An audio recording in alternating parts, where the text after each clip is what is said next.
We're live. What's going on? Episode 2. Now, before we get into our topic, I have a quick icebreaker discussion that I wanted to bring up. I had this question in my data class like 2 weeks ago, and it was, if you had to choose between fighting 100 duck-sized horses or one horse-sized duck, which would you pick and why?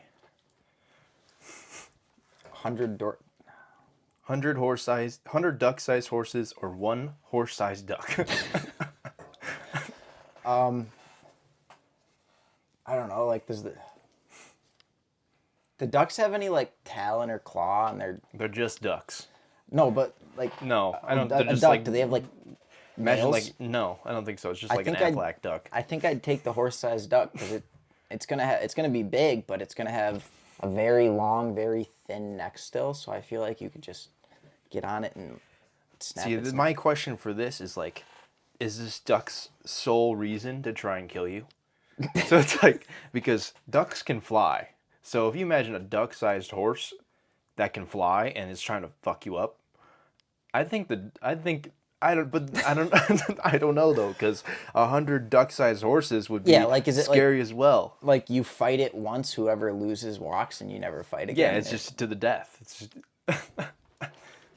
So I've seen questions like this with, like, a slug is following you, Yeah, and you have, like, the unlimited snail. money, but if the slug touches you, you die. So if it's the same situation with the duck,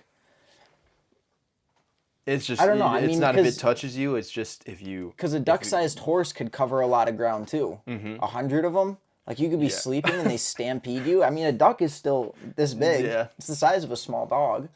Yeah, it'd be, I don't know, I would probably do the one horse-sized duck. Yeah. Because if you think about it, horses easier are to kind kill. of vicious. Like, if they kick you, imagine 100 of those dudes trying to Yeah, kick you. That's the equivalent of one horse, probably, Yeah. at least. Yeah, I mean, that's like another one of these questions would be, if you, let's say you're in an arena, and in that middle of an arena was a spawner, and that spawner spawned a 14-year-old version of yourself every 50 seconds, and its sole reason was to kill you. How many 14-year-old versions of yourself could you take on before you die? So every 50 seconds, if you don't kill one, another one spawns. And it has no other reason other than trying to just take you out.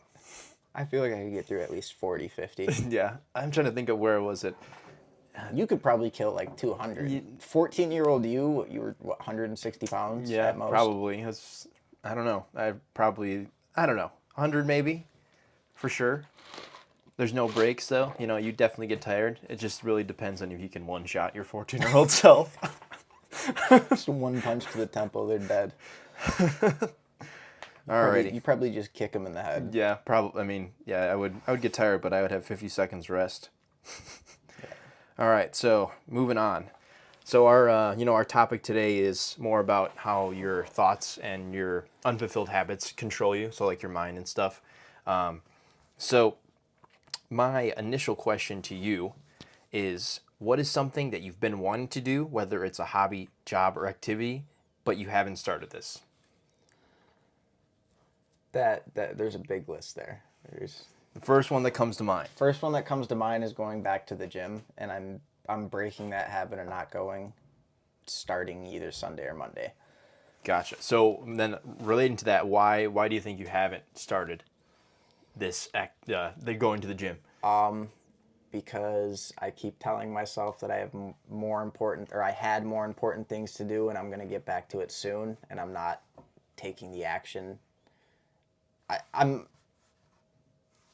just like, I feel like it's almost like I'm scared to get back into it, but I don't want to tell myself that. So I'm like, oh, I'll do it later. And I'm procrastinating it as long as possible. Like, what reason do you think you're scared? Like, why are you scared? Scared of what? I'm just like, I'm anxious that I'm not going to have the motivation that I did when I first started. And that anxiety is making me think, like, do I want to get back into it and quit again? And I don't want that to happen. So it's like, if I don't start, I can't quit. Gotcha. And it's... So I think I've been listening to a few things, and I feel like when it comes to people trying to either get back in the gym or start going again, Yeah.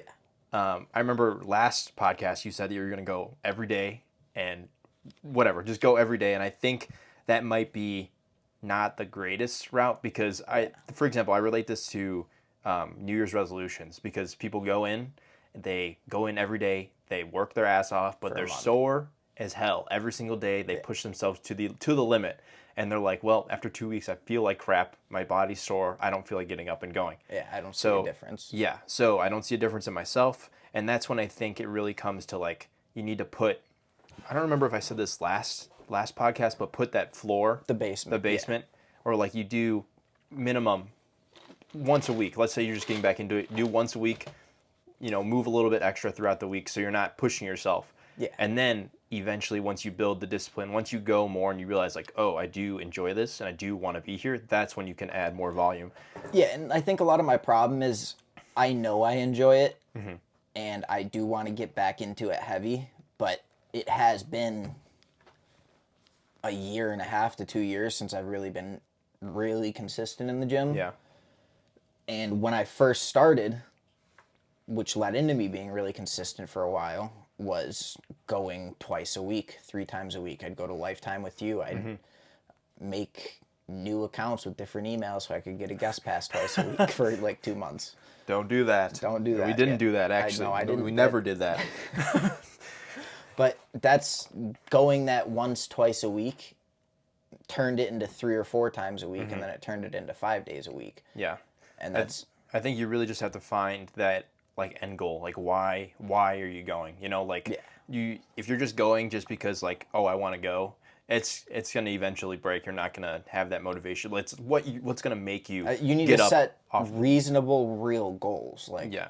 I want to put on 10 pounds and not eat like shit and put on muscle.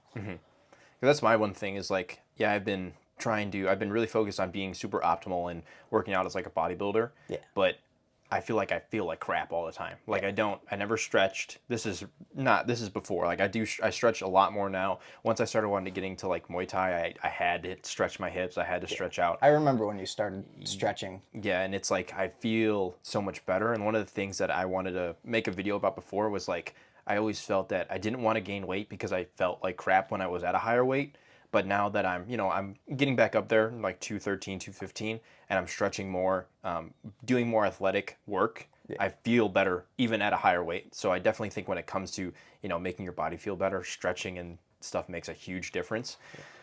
But, related to that, it's just like really trying to find that one goal that makes you have a long day of work and just like, fuck, I'm going to go. Like, I'm going to go to the gym because I want X. It's not, it has to be more than just like, I want to look something cool. to really build the motivation. Yeah, exactly. Now, I think for me, to answer this question for myself, it would be definitely posting more real, say like video, like talking videos on Instagram. I feel like that shit scares me a lot. I talked about this in the last podcast, but that's because, I have this outlook on the people that follow me, and I'm scared like what they're gonna think about it, like it matters. But I want to do that because I enjoy making videos. Like that's the one thing I want to make podcasts and stuff because one, I want to get better at speaking, but I also want to give people the craft of it. Yeah, I want to, and also I want to give people motivation or give them, help them build discipline or just help someone push past their limits at times. Like they basically give them confidence to be able to do more than they're capable of doing. But I just, for some reason, posting on Instagram, like I know I could just make a new Instagram and post it there. But then you lose the 1,000 followers. Yeah, because I know there's some people that do want to watch my stuff on my current Instagram. So doing that would kind of, I don't like. Why are you going to give in to the people you don't care about and make the people exactly. you do care about move? Yeah. Do you have a question? I have a few. Sure. I honestly, this one, I feel like you'll have a good answer for it because I've seen you do it, but I do want to ask, do you feel that you've conquered a lot of bad habits that you used to have? Like a couple that I can think of is just like when you used to play video games all day, every day, when you turned it into a job. You talked about that last podcast too. You broke out of that cycle. And that's one big one that I've seen because, look at you now versus, what was that, 4 years ago now? Yeah. There's definitely been some, it's kind of putting my priorities straight, I think, because I definitely still, I love playing video games. It's just trying to focus on what I think. The more important things. Yeah. So it's picking my battles for sure. I think that was one of them, really deciding, like, it's not really a habit, but like realizing that gaming wasn't healthy for me at the time, especially when it comes to like lifting, eating. I wouldn't focus on my mental health or my physical health. Yeah. But other than that, I think another one would be sleep. I think sleep is a huge thing that I've been focusing on for a while now, even though I'm still like, I tell myself when I open the next day I need to go to bed at 9, and I'm never really asleep by 9. I always make sure I'm in bed by 9 because I want to get, if I have to wake up at 4, it's 9 to 4 is 7 hours of sleep. That's what I want to try and get. So I've been trying to put myself into a routine of trying to get to bed at 9, just because I know the less sleep, the faster you're probably going to die. And that's just the thing. Man, put but me then in the grave. Yeah, but the thing is I also, when relating to that, I heard this thing. It was like, I've been, before I was trying to be super super optimal with everything: food, sleep, water, whatever, which you should be relatively optimal when you're trying to build muscle, get in shape, or whatever. But this was from a guy named Alex Hormozy, and he was pretty much saying, if you write down the things that you're not willing to give up, let's say you're not willing to give up your sleep, not willing to eat well, like let's say you need to save money. You write a list of the things that you are giving up because of that. Well, you're writing them down that you're not willing to give. That's something that someone else is willing to give up. So it's like if you're trying to be super optimal about everything, then someone's going to be like, okay, I'm going to give up my sleep and I'm going to get further ahead of you. Now, I have two takes on that. I agree. I do. Okay, if you don't sleep, you're obviously going to get more done. Yeah. But then again, you are going to die. You're going to die. Yeah. You're going to die probably a lot faster if you're averaging 4 hours of sleep compared to 7 or 8. Yeah. But then again, his reason was that if you do that, if you focusing on not getting enough sleep, their goal is to win in the short term. They're going to get more done in the short term, where the people that get more sleep are going to live longer. So it's like, if you want to live shorter, but you want to have a more fun, action-packed life, then maybe you will go the route of not that much sleep, trying to not optimize anything. But then the other long run, if you want to live for a long time, I know we're kind of veering off from your question. That is. But yeah, that resonates with me because I suck at sleeping. Yeah, it's tough for sure. The thing is like, I cannot wait till I don't have to wake up at 4 o'clock in the morning anymore, because even waking up at 7 is gonna be even easy when once the light shines through my window, it's it. I'm up. I can't go back to sleep. It's like my body's so set. I'm like, dude, you're late. You're supposed to get up in the middle of the night when there's no light at all. There's some light shining through your window. You're late. You're really late. Yeah, you're really late. But yeah, that's sleep and trying to put my priorities straight. But then on top of that, actually, I was talking this with Neela, my girlfriend. Was it today or the other day? But pretty much, I was a terrible student in high school. I hated doing schoolwork. Didn't put any effort into studying for tests. Didn't put any time to doing homework at all. But now that I'm not technically I'm paying for it, but I think it's that I'm actually interested in what I'm doing. Yeah. I put so many hours into actually learning what I'm doing, and it feels fulfilling. Like, school now makes me feel fulfilled. It makes me feel like I'm actually learning something and becoming better. And it's just crazy that, I don't know if it's just that I'm older, or that I'm, technically paying for school or whatever, that makes me more motivated or disciplined to get the work done. Yeah. I mean, I was the same way though, even in high school. Like, school has always been pretty easy for me, but like my senior year, I had like 56 absences in my econ and gov class because it was just so easy, and I'd show up on test days and get like an A or B on the test and not show up pretty much any other time because I hated the class. It wasn't enthralling. It didn't do anything for me. Yeah. Whereas like physics, the same year, I had 7 absences. So 56 periods gone in first period and 7 gone in 8th period. So and physics was one of my favorite classes in high school. It was invigorating. It was interesting to me, and I showed up for it because of it. Yeah. Well, it's just crazy because it's more of like for me, it was definitely like a mindset thing.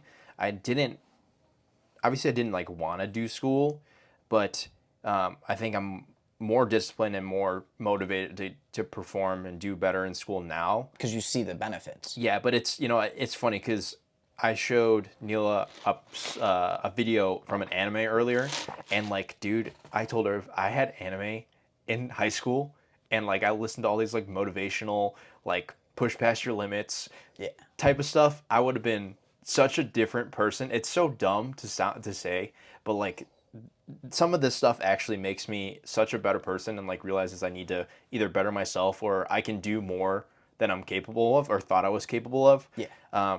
Because there's a whole bunch of time like when according or in related to sports in high school where I wanted to quit so bad, and for the most part I quit basketball. I shouldn't have quit basketball, but that was because The coach. it wasn't even because the coach. It was because I didn't want to fucking run. I didn't want to run every day at practice. And looking back now, it's like, dude, I was so weak-minded. Like, I gave up a sport that I enjoyed a lot. If there was one sport that I wanted to continue playing, it was basketball. I would have rather played basketball over baseball any day. Yeah. But I gave it up because I didn't want to do a fundamental thing of the game. Simply run. Like, Endurance. Do a bunch of up and downs and Ladders. and suicides and 16 or 15s, whatever. It's crazy, and I do regret it, but I'm glad I am the person I am today, and I wouldn't let that happen again. But I digress. You have another one? I have a few. I don't know which ones I want to get into. I did just ask what bad habits you've conquered. I was going to ask what are some good habits that you want to implement into your life now. I feel like you did touch base on a couple, but let's get more in depth on the good habits now. Good habits. Definitely, I mean, I said sleep. I definitely want to make sure I'm getting my sleep for sure. Yeah.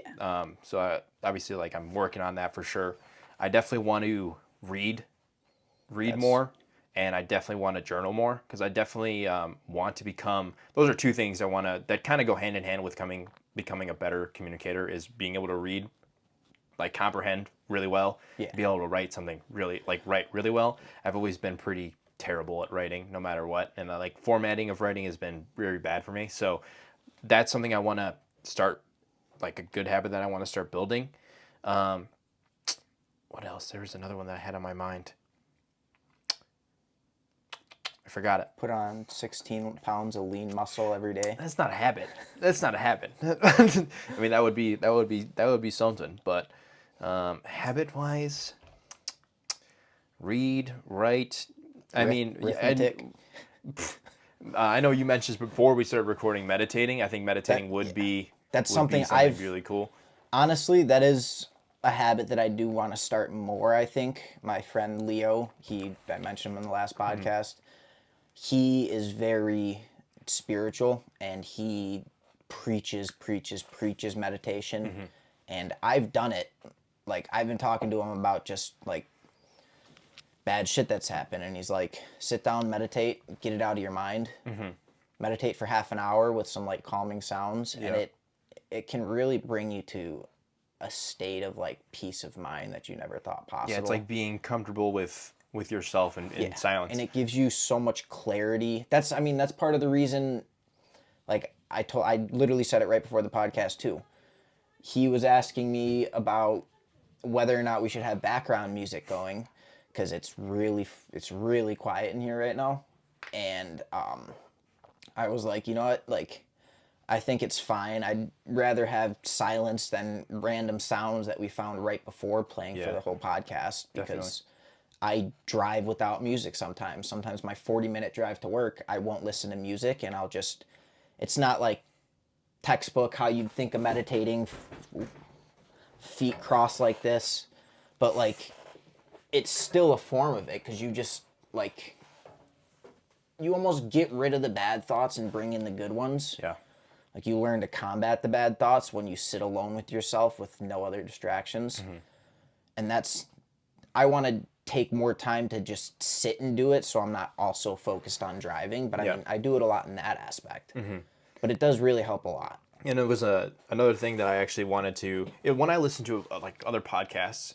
I've never listened to a podcast besides episode 1 of this one. I need to start. Yeah, but like, so when I listen to podcasts and people, let's say I ask you a question or you ask me a question, instead of being like, let me think about that for a second, just like not saying anything and just actually thinking, And for me, when I listen to a podcast and that happens, it's like, did they just pause the podcast or something? Like, because it's silence for like 15 seconds. I mean, that's happened to us even.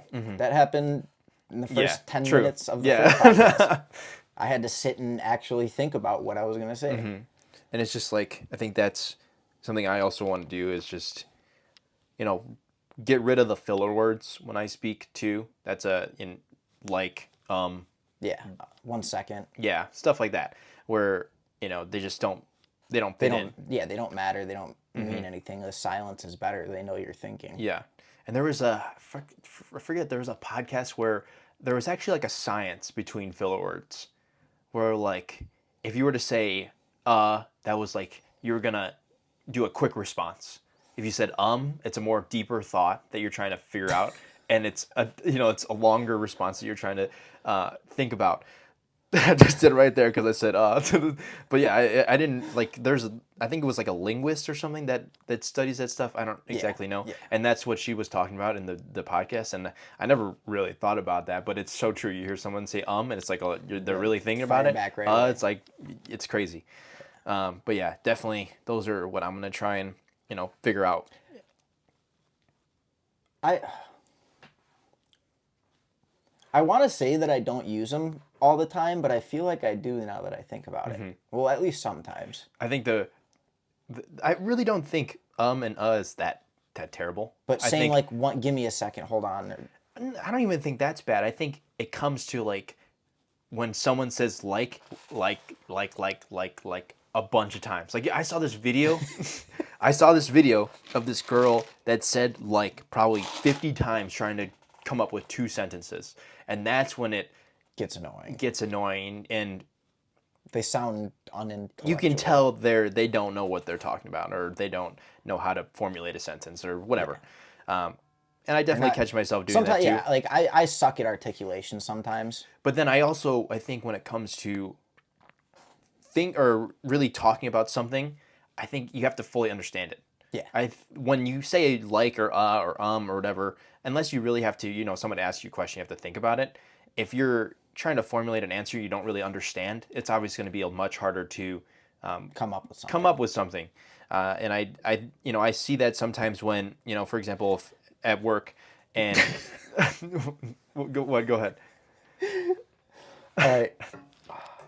This isn't true, guys, by the way. So many people believe, like if someone asks me a question, I'll just fire off an answer sometimes, not knowing what the hell I'm talking about, just to give them an answer. And they believe me, always. Everyone always believes me because when someone asks me a question, I have an answer for them. They don't care to look if it's true. They just say, he got it off quick, he knows what he's talking about. But I don't ever bullshit you guys. But so that is very true, because if you sit there and stumble over your words trying to form that answer versus the person that fires off the answer right away, they're going to believe the person that fires it off right away just because they sound like they know what they're talking about. It's psychology. And I think going on with that also has to be, I had this other quote, it was that I heard, and it was, you don't become confident by shouting affirmations in the mirror. You become confident by building a undeniable stack of truth that you are who you say you are. So, that goes hand in hand with understanding something, because if you fully understand something, you're going to be confident enough to speak about it. Yeah. For example, people talk about anime or gaming or whatever, and I can talk for days on that type of stuff because I've spent so much time. You as well. You can spend so much time talking about, CS or whatever gaming or computers and everything. It doesn't matter what the topic is, but I have a plethora of useless information that I could talk about for hours. World War II, that's my favorite. Yeah. World War II and Vietnam. but that's like, I think having a lot of, I don't really see it as useless information anyways. I just see it as, you're interested in what you're interested in. It's a hobby. Yeah. And being able to talk on whatever that is super important because it shows that you have character and stuff. Yeah. And that's, why I want to build confidence in being able to, talk on a certain topic, or like it's pretty much like not lying to yourself. Like if you're trying to teach someone something that you just truly don't know how to do, you're a fake. Yeah. You're hurting them more than you're helping them. Yeah. So I think being upfront with yourself and knowing what you know, and not trying to lie to other people. It's like if you're lying to someone. Yeah. That's also something that I got from Alex Hormozy too. It's just he's a great guy. Yeah. So I'm gonna move on to a quote that I wrote down, and this is something that also has to go on with mindset and how like your thoughts are controlling you. And it's the desire for a more positive experience is itself a negative experience, and paradoxically, the acceptance of one's negative experience is itself a positive experience. I have that written down. The desire for a more positive experience. Yeah, I have that exact quote written down. That's awesome. So that is from the book Subtle Art of Not Giving a Fuck. Yes. And basically this book is trying to teach you that everything is not so, happy and rainbows and stuff, and that no one's ever going to be perfect, and trying to compare yourself to others' lives, especially with social media, is going to always bring you down in the long run. That's social media was another thing I wanted to talk about with this, because I feel like it does create the feedback loop from hell, as he said in A Subtle Art of Not Giving a Fuck, because especially with the pandemic, everyone was inside, not doing anything ever. Everything was closed at the beginning of it. Yep. And you had this huge social media boom where all these people were blowing up on TikTok, and then like Instagram, not as much on Instagram or any other, maybe YouTube, but TikTok was the big one. And everyone was on TikTok, and everyone was making TikToks, and there was just this huge boom of, look at all these people that are doing so much better than me during this pandemic. And I feel like it almost created like a mini mental health crisis across the nation, because we were already down because we were in the beginning of the pandemic and you couldn't go do anything. And then on top of that, you're sitting at home doing nothing every day, and you look at all these people having fun, making money off of just making videos. And you're like, how are they there and I'm here? Yeah. And I think this, even for me, this goes back to probably why I quit baseball at the end of after we graduated senior year, was because I only had offers from I had an offer from a D3, MCC, but they were a D2. They were like a high D2. They're good, but because they weren't D1. known, or like D1 or like actually D2, I was like, well, screw that. Like I'm not going to be known anyways. I'm just not going to play, which is irks me, because I really wish I could play baseball again, but. This summer. Yeah, yeah. Every Sunday we're gonna be playing some goobers. We could drop the podcast Sunday morning. We'll play our game, and then Monday morning post like POV video of us playing baseball. Yeah, some clips of us getting struck out or something by some 42-year-old, 250-pound dude. And then let's see. So. Trying to think related to that, I do think that it's just tough sometimes to not follow social media. I actually downloaded this app to try and stay off of social media. Me? That, yeah, honestly, I think I accidentally sent you that, and I accidentally sent you that place the other day too. That food place. I accidentally sent you that too.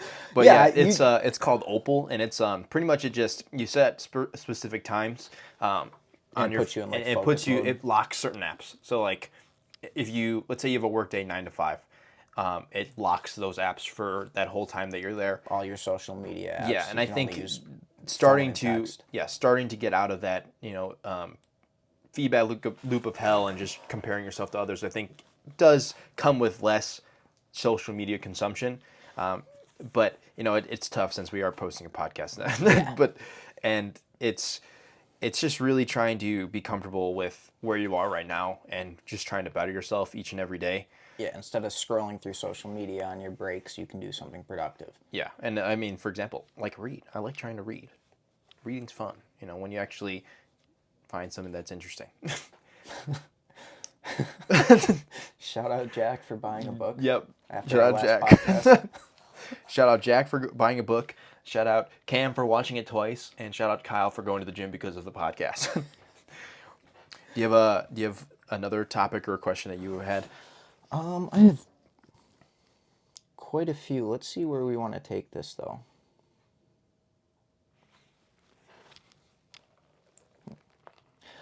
Have you heard of backwards law? I think that was actually from Subtler Not Giving a Fuck too. I read like 15 articles across the board, and this is just. I feel like my I've heard thoughts of on it, all but I them. don't remember what it was. So, the backwards law is the more you don't give a fuck about something, the better you'll do at it. Like, say, like you come in to play Counter-Strike with me, you play your 10 games, for example, and you rank at 16K, top 10% in the nation, a game that you don't give a fuck about. You come and play it once every 2 weeks, drop 30 kills, and then don't play it again for 2 weeks. That's just like a small example, but it works in everyday life. Like, anything you do, the more you care, or the less you care about it, the better you'll do at it. I definitely think there is obviously there's factors that go into that. Yeah. But it's like, for example, if I can relate it to, let's say, recording in the gym, yeah, obviously you need to Not care care- about how it looks, yeah. where you're, whatever. But don't care about what the people around you think. Exactly. Yeah. So there's definitely pieces to that puzzle. Yeah. And I do think It's more so I feel like the not giving a fuck pertains more to overthinking it. You can't overthink it. You can't be anxious about what people are going to think or what people are going to say. You still want to put effort into it and give it quality, but you can't let all those negative thoughts weigh you down with it. yeah. It's just I'm trying to think of there was this part from another book that I was thinking about, but other than that, I think something that helps with that and realizing that you don't have to care about certain things, or the less you care, relates to this thing that I heard about. It's called 100 Days of Rejection, or 100 Days of Rejection Therapy. So pretty much it's 100 days and you just go out and do a bunch of weird, random shit just to feel the feeling of being rejected, so you're no longer scared to be rejected. So like, for example, let's say we go to Starbucks or something, and we don't know anyone there. We're like, hey, can I have this for free? Never seen any of these people before. And you know that they're going to be like, No. fuck no. Yeah, you're like, okay. Or like, why not? Being comfortable within doing stuff that people aren't comfortable doing. Like, for example, I had a thought, this was like a few weeks ago, and I really wanted to make a video on this, but I was like, I probably shouldn't do it. But I wanted to go to Target, and this was right after I saw this 100 Days of Rejection thing. Yeah. And it was like, I wanted to go to Target, and I wanted to walk up to people, 5 random people, be like, hey, can I take a picture with you? I could never in a fucking million years do that. I wanted to do it, but I didn't end up doing it. But for this relating that, I just this I think it is a huge part of my life, because I do fear rejection. When in reality, it kind of is like a people pleaser thing. I don't want to be, don't want to bring anybody harm, don't want to make anyone uncomfortable, or if I upset somebody, I want to try and fix it right away. Oh, I think it was, so for example, when I worked at Apple, this was like, one of the biggest things I wanted to learn was to communicate and like be better talking to people. Yeah. And one of the things I was scared of is selling AppleCare. Because that is You the don't wanna one push thing. it onto That people? is the one thing that's the sales part of the job. You have to push AppleCare, and if they say no, you still have to push it and see if you can get them to buy it. And I'm trying to. That's one thing I want to become like comfortable with Yeah. is telling people things that they don't want to hear, Yeah. and being willing to go out of my way to like express how I'm feeling. Yeah. That kind of goes against the people pleasing thing, and That's hard to do, though. it is hard, and I do think doing this. There's literally this 100 days of rejection therapy thing. It's listed out like it has 100 things that you go make a video if you want and go out and do. Some of them are a little extreme, but that's just I think being good at getting rejected is going to not it's it. I think rejection also goes hand in hand with Embarrassment. embarrassment and failure. Yeah. So You have to fail to succeed. I have Yes. learned that lesson the hard way. You have to fail to be succeed. comfortable with failing. And there's another mindset that I heard about, and it's called win or learn. So there's no losing, there's no failure. You either win, you do good and you win, or you learn something from that. And I think that's a huge part of what I want to, I want to be able to, that 100 days of rejection thing, I think that would kind of push me over the edge when it comes to going to do something that I know someone else, family, whatever, isn't comfortable with me doing. They like, hey, that's not good. Like, why would you do this? Everything's a lesson. I mean, my dad was the type of dad that I don't think this is this is just an example I think of. I don't think I actually ever did this, but like you walk up to the hot stove and you touch the pan, he's going to laugh at you and say, I bet you won't do that again because everything's a lesson. And I feel like when people are coddled and they aren't treated like everything's a lesson and it's, oh, poor you, it creates bad habits in that aspect. It's because they have expectations. You never learn. Yeah, they just think they're gonna get it handed to them, or just the problem you fixed for them if they don't fix it themselves. And that's why I wanna. There's like I've had this feeling in the back of my mind that like I want to go do something that everyone's told me not to do, just simply because I want to like fail at something. Like I want to go do something stupid. Not stupid. It's gonna fucking put me in jail or kill myself or whatever. Yeah. But not illegal, but stupid. Yeah. So Could you cycle a trend? I don't know about that one. But yeah, it's just like I think that would be cool to do. I don't know if I would do 100 days of rejection, but I just really would want to do something that, people either one didn't think you could do. And I think that's currently when I'm trying to get a degree in freaking data science and coding. I think that's already one thing that I've always told myself I wasn't smart enough. Yeah. And I think that's BS because I'm doing it now. It's hard. No, I mean, but because something that's hard is worthwhile, and that's why I'm trying to, even though I'm struggling sometimes, trying to figure stuff out, realizing that failing is really just learning in the end. I feel like you probably didn't think you were smart enough because you didn't excel in school, but like I am 100% for the fact that school measures obedience, not intelligence. Because, I mean, I was in all the gifted programs in elementary school. I was in Discovery in junior high, which is the smart kids in the school are packed into the same general core classes together, and you have the same 20 classmates for both years of junior high for everything but electives. And in high school, I just stopped trying, but I still knew I was smart. I just didn't want to put in the effort. I didn't care anymore. And I feel like you may have thought you were or not smart enough because you didn't put in the effort in high school, but that's not true because like I've known you since freshman year of high school, and I've always said like, fuck, Nick is one of the smartest people I know.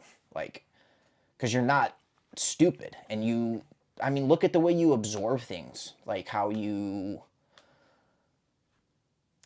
fucking, like, look at basketball, baseball, football. You excelled in all the sports you played. You pick things up very, very easily, and that is a great sign of intelligence.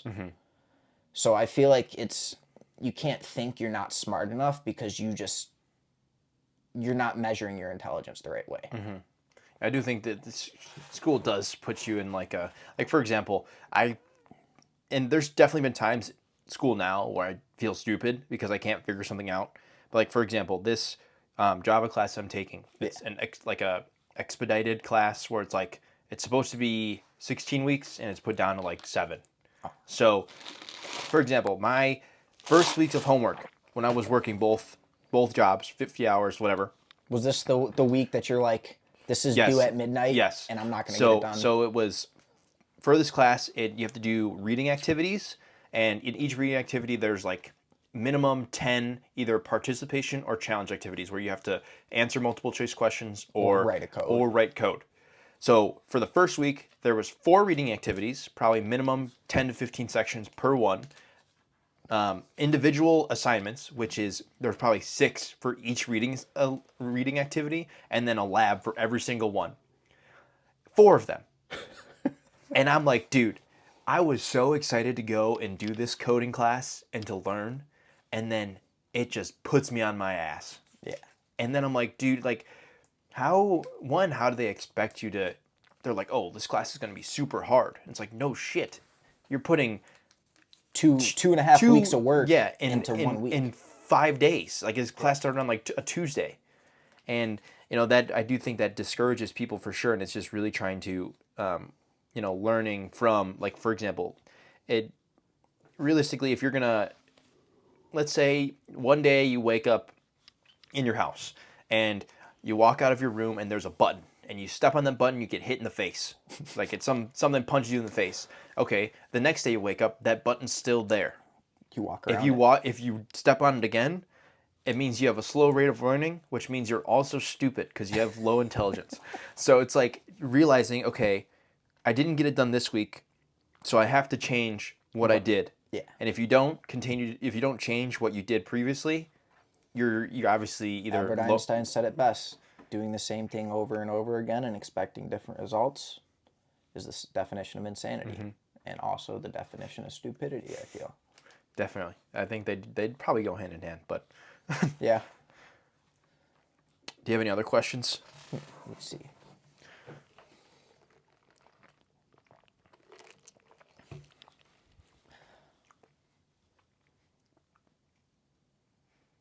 What steps do you take to really make sure your goals come to fruition and don't just stay stagnant thoughts? Because I feel like that's honestly one of my biggest problems right now is I have so many different like things on my to-do list in my head that I haven't prioritized, that they're all just jumbled in there. That it makes it hard for me to start any of them because I'm so anxious about all of them that it puts me into the loop of I'm not going to get all this done. How am I going to get all this done? And it really just makes me shut down. So, like, I know I need to start prioritizing and make a list of priorities for everything I need to get done and start taking action to get them done.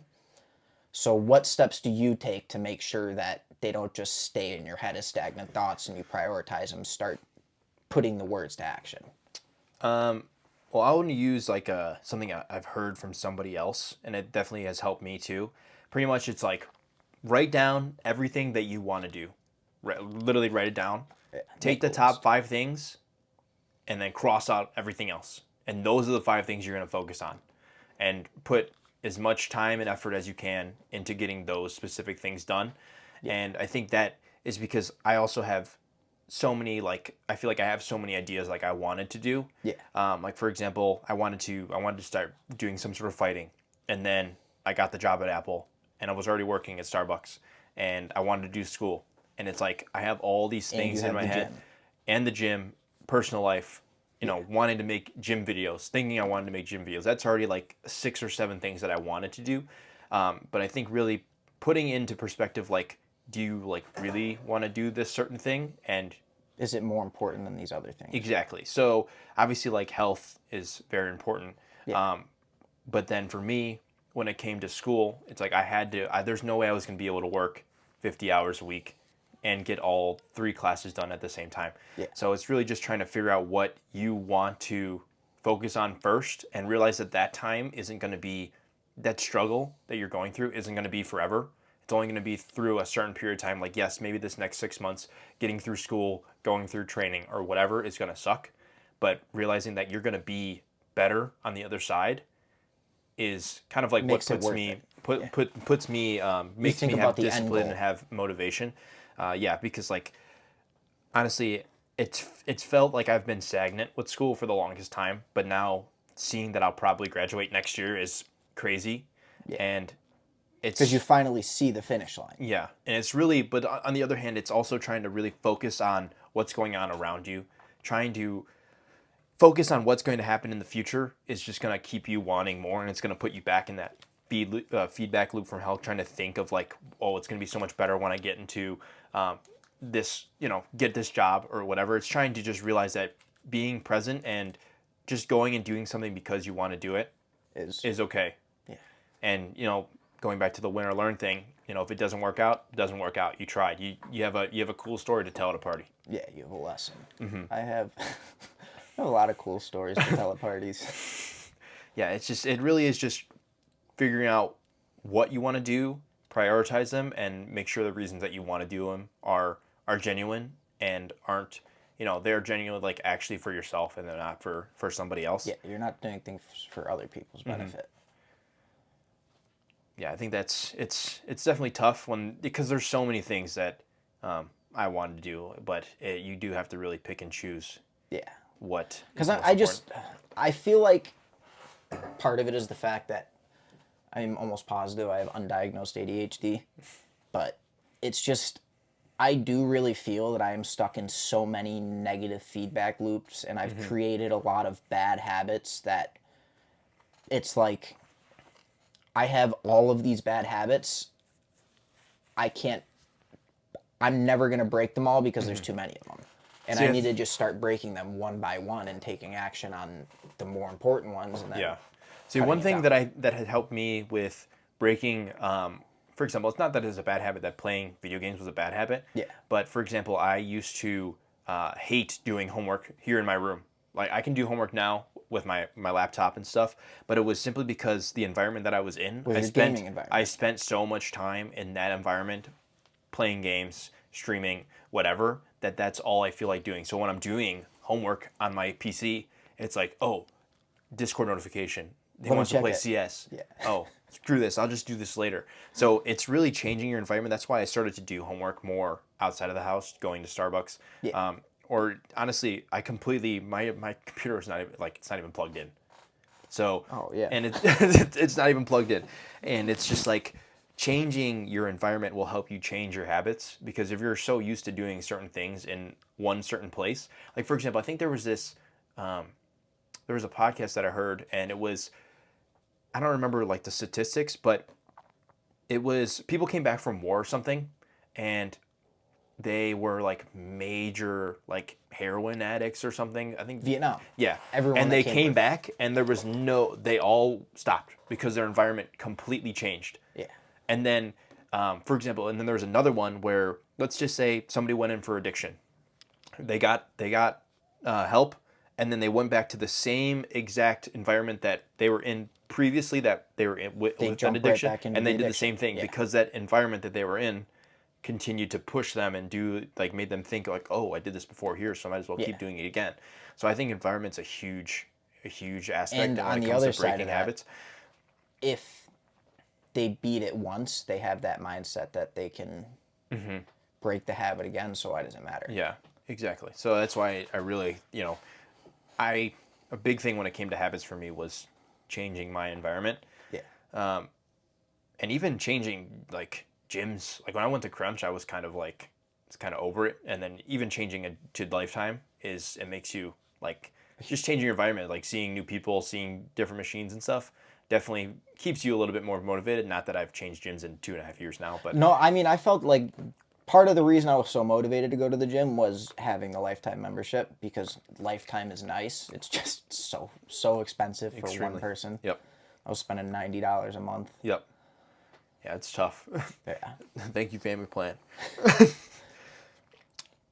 Alrighty. I'm running low on my agenda here. I think I am too. I mean,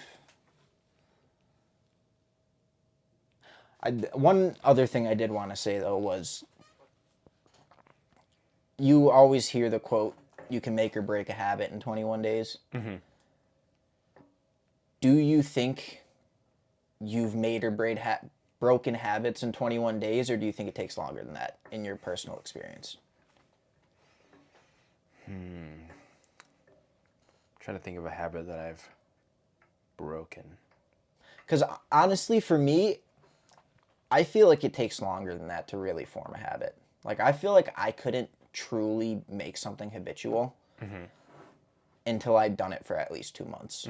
Like, whatever it may be. Like, I feel like if I go back to the gym, well, I'm going back to the gym this week, I need to have a constant, at least, or probably around 3 days a week schedule, maybe 4 days a week for 2 months for me to be really locked in and say, all right, I'm not quitting this time.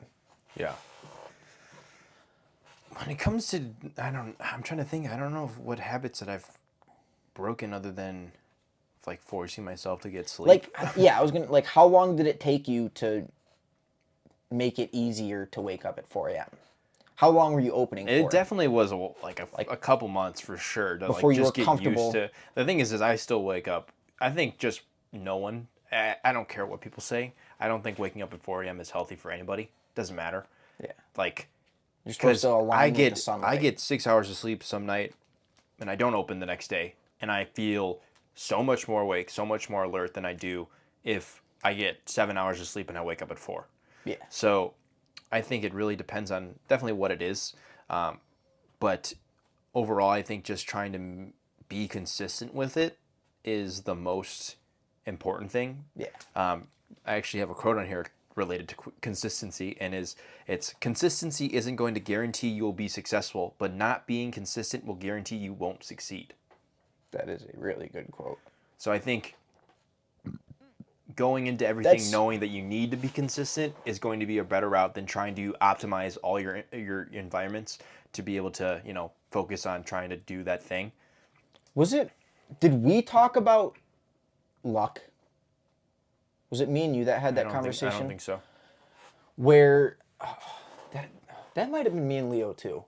So, you look at all these people that are like lucky, and a lot of people are like, I wish I was lucky like that person. But the main reason that these people are lucky is because they are out looking for whatever they got lucky They're with. allowing luck to find them. Exactly. Like you, for example, I looked over there and it made me think of it.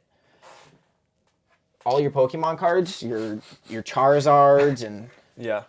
you're lucky pulling all those because how many packs have you bought? It was okay. Well, How many stores have you gone out to? The thing about that, which is funny, is my first Charizards that I pulled was probably in like the first 2 weeks that I started opening Pokemon cards again. So that might have been lucky because I didn't open that many at that time. But for example, if you are putting yourself, You have how many $100 plus cards? a lot. There's a good amount. You've probably made money on your investment at least 2 times. Yeah, definitely. It's just I think that also has to do with doing work. Like if you're gonna if you want to put yourself out there and you want to try and be lucky, you're gonna need to go out and meet people, talk to people. You gotta network. You gotta work hard towards what you want. Exactly. So it's like you can that one person bases your luck off of the thing that you have, but they don't know any of your what you did to get there. Yeah. Now that has nothing to do with I bought a fuck ton of Pokemon cards, but when it definitely comes to trying to become the person you want to be, you don't just get in shape out of luck. Yeah. You don't Yeah, he has a 6-pack. He has lucky genetics. No, he's probably 9% body fat and has been working on his abs for the last 3 years. Yeah, there's just I think the more work you do, the more lucky you're going to become because you're going to put yourself in those situations that allow you to meet those people, network with people, build a brand. Same thing with algorithms with the social media. obviously the more you post, the higher chance that you're going to somehow go viral. Yeah. And I even with that mindset, it's hard for me. It's been hard for me to post, and I think that's something that I do want to continue to do. But yeah, you just have to really, I think, being consistent and like knowing that you can negate luck by just doing sheer work in volume is just like going to be a much better mindset than like either being like envying someone for how lucky they are. I read another thing that was so there was like it was a pottery instructor at a college, and he was the teacher for 2 courses. You've read this too? Yeah, go ahead. Yeah, and one of the courses he gave the students all semester, they had to make 1 pot, but it had to be the perfect pot. They had the entire semester to work on it, and they had to come up with the perfect pot by the end of the semester. And then the other class he was teaching, he told them, I want you to make as many pots as you possibly can all semester. Some of these students made hundreds of pots. And with their quantity and just how much more they did work-wise, they not only had a significant number more pots, hundreds more than the class that was only making 1, but they found their little mistakes in all of the pots that they made. In the first 50 pots they made, they finally found all the mistakes and started making the perfect pot. And then those last 50 pots were better than the students that worked on 1 pot all semesters. That's one of the reasons why I texted you and I said I wanted to do Multiple more than 1 podcast, because it's like I want to do as many as we can. Because like for that exact reason, the more we do podcasts, the better we're gonna be. It took me like me and my girlfriend 3 hours or 2.5 hours to set up this shit, and I didn't get my other mics to work. That's why we're using these Rode mics. I couldn't figure it out. So like I keep looking at yours and thinking this is gonna tell me the battery, the blue. Yours is on, so we're good. But like just as many, like, doing more work and doing more podcasts is gonna make us better. I mean, I think it's easier to do podcasts when we're. I don't know if we've ever sat down and actually had Just like talked. It's always over Discord. I don't even think we've like had a serious conversation before. Like maybe, but like I can already tell from the last one that we're already more comfortable than what we were. So can you imagine, like I said, imagine 20 more episodes from now. Yeah. And I think we can even do more.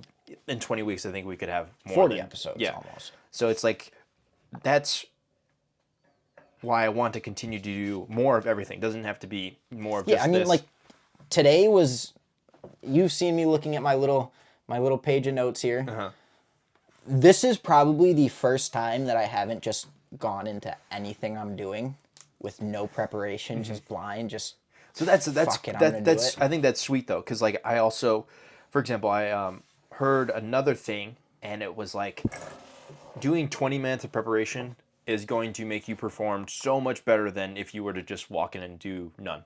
Yeah. So I think that just, for example, even in freaking high school, I would never practice for a speech or a presentation or anything. I would just like, I'm so anxious, I'm just gonna get in there and just whatever. I'm just gonna do it. Yeah. Where it's like, and you take the time and actually prep for this or whatever it is, class or podcast or video or just something, you're obviously gonna do better than what you did if you wouldn't do anything. Blind, no.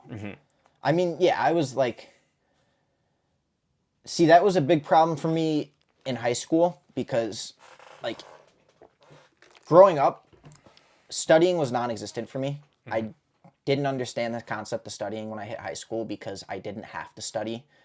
I learned what I learned in class and I absorbed it, and that's all I needed to do. I'd write down my notes in class. I never looked at them.